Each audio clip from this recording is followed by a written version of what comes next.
Ok. El 6 de septiembre de 1970, el capitán Uri Bar-Lev volaba un avión de El Al desde Ámsterdam a Nueva York, la segunda etapa de un viaje que había comenzado en Tel Aviv, cuando un oficial de seguridad en el aeropuerto de Schiphol lo apartó justo antes del despegue. 4 pasajeros parecían sospechosos. 2 tenían pasaportes senegaleses con números consecutivos, una enorme señal de alerta. Y los otros 2 llevaban pasaportes hondureños y habían comprado sus boletos a último momento. Barlev impidió que la pareja senegalesa abordara el avión y exigió una revisión de seguridad exhaustiva para los otros 2, solo para descubrir más tarde que dicha revisión nunca se realizó. Así que incluso después de que los hondureños abordaran, Barlev no se sentía tranquilo. Le pidió al oficial de seguridad a bordo, Abihu Cole, que se sentara con él en la cabina en lugar de hacerlo en primera clase, porque los secuestros aéreos estaban ocurriendo por todas partes y el AL, por experiencias dolorosas, era una de las pocas aerolíneas que llevaba oficiales de seguridad en sus vuelos. Entonces el avión ascendió a 29,000 pies y la luz de emergencia parpadeó en la cabina. Barlev lo supo al instante. Esto es, una azafata habló por el intercomunicador. 2 secuestradores armados con pistolas y granadas intentaban entrar a la cabina. Si no los dejaban entrar, amenazaban con matar a todos a bordo. El ingeniero de vuelo miró por la mirilla y vio un arma apuntando a la cabeza de una azafata. Y ahora llega el momento en que la adrenalina revela qué tipo de persona eres. Los pilotos de El Al estaban entrenados para cumplir. No seas un héroe, mantén la calma. Incluso un miembro de la tripulación le pidió que abriera la puerta. Pero Barlev había volado en las guerras de Israel. Sabía lo que hacen los terroristas cuando toman control. Sabía que cumplir podía significar todos mueren de todos modos. Así que dijo palabras que todavía se sienten como un toque de shofar. No van a secuestrar mi avión. Entonces hizo algo que si estás leyendo esto tranquilamente desde tu sofá, probablemente te haga sentir un vacío en el estómago. Lanzó el avión en una maniobra de combate conocida como el Split S, una caída en picada tan pronunciada que lanzó a los secuestradores al suelo, mientras que los pasajeros, sujetos con cinturones, permanecieron protegidos. El avión descendió 10,000 pies en aproximadamente un minuto, lo cual, dicho sea de paso, es básicamente como esa atracción de Six Flags donde el piso desaparece y caes en línea recta, excepto que esta venía con turbulencia, gritos y la posibilidad de una granada. Los secuestradores cayeron al suelo. En este instante, Abihucol actuó y disparó a uno de los terroristas, Patrick Arguello.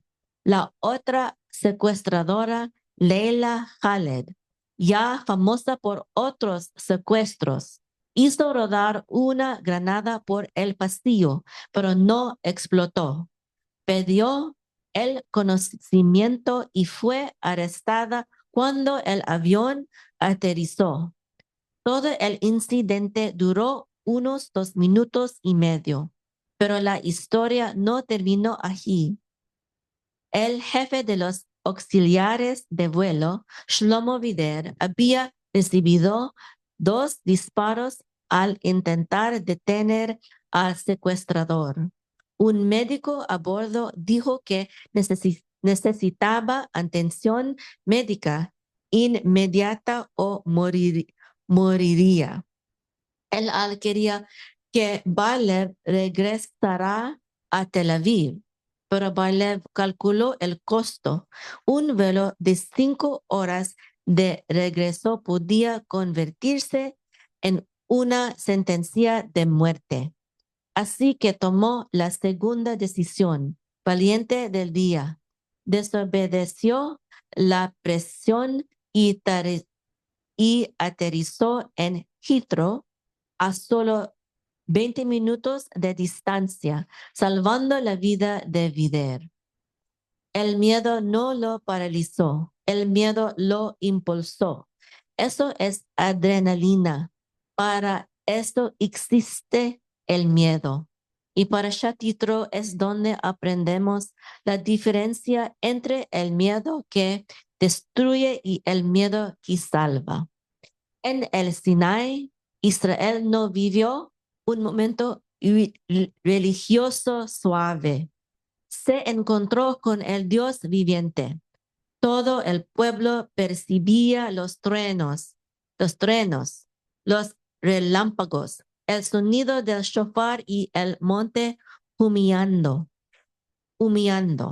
y temblaron y se mantuvieron a distancia. Hazal profundiza la imagen. La Torá dice que el pueblo vio lo que normalmente se oye.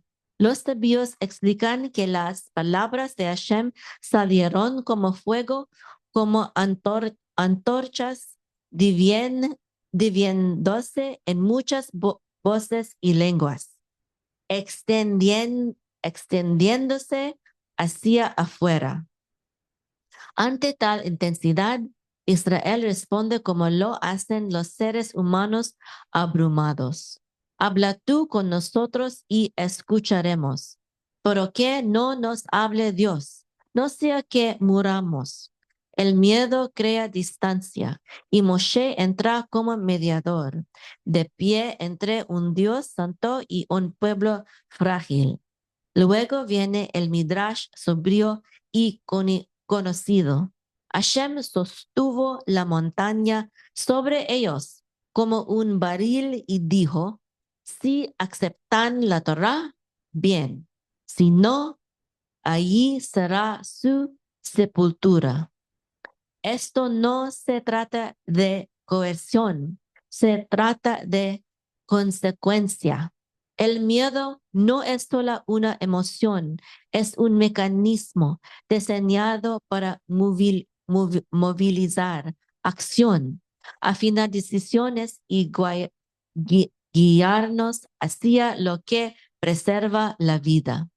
Otra enseñanza antigua completa el cuadro. La Torá fue ofrecida primero a las naciones y ellas la rechazaron.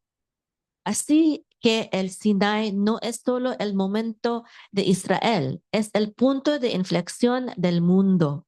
Si Israel rechaza, la creación misma colapsa. La Torah no es una posesión tribal, es el plano del pacto que sostiene al mundo. Así que Israel acepta temblando, pero una aceptación temblorosa sigue siendo aceptación. Entran al pacto con las rodillas temblando y la historia es salvada. Eso no es debilidad, eso es valentía. La valentía no es la ausencia de miedo. La valentía es el miedo canalizado hacia la obediencia. Ahora conectemos esto con el Mesías. En el huerto de Getsemaní, Yeshua entra en una lucha intensa de voluntad, angustia, presión, entrega. Enfrenta la copa plenamente consciente y elige obedecer. Lucas describe el costo físico y estando en agonía oraba más intensamente y su sudor se volvió como grandes gotas de sangre que caían hasta la tierra. Esto es el Sinai en forma humana, no espiritualidad casual, peso santo, no negación del miedo, sumisión a través del miedo, no cuida fidelidad al pacto. Yeshua no huye del miedo, permite que lo impulse a la obediencia. Hebreos interpreta ese momento. Y Cristo, en los días de su carne, ofreciendo ruegas y súplicas con gran clamor y lágrimas al que podía librarlo de la muerte, fue huido a causa de su temor, y aunque era hijo, por lo que padeció, aprendió la obediencia. El miedo no lo descalificó. El miedo perfeccionó su obediencia. En la crucifixión, la creación reaccionó como lo hizo en el Sinai. Oscuridad cubre la tierra tiembla, las rocas se parten, el velo se rasga. Como en el Sinai, el cielo y la tierra tiemblan porque el miedo, cuando es entregado, se convierte en la puerta por la cual la redención entra en la historia. En el Sinai tuvo fuego y temblor. El Gólgota tuvo oscuridad y temblor. Ambos momentos hacen la misma pregunta.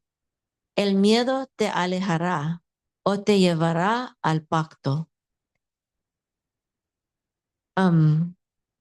Ok. Y aquí está la enseñanza final del Drash. El miedo no fue dado para hacerte pequeño. El miedo fue dado para ayudarte a elegir la vida. El capitán Uri Barlev sintió miedo y dijo, no secuestrarán mi avión.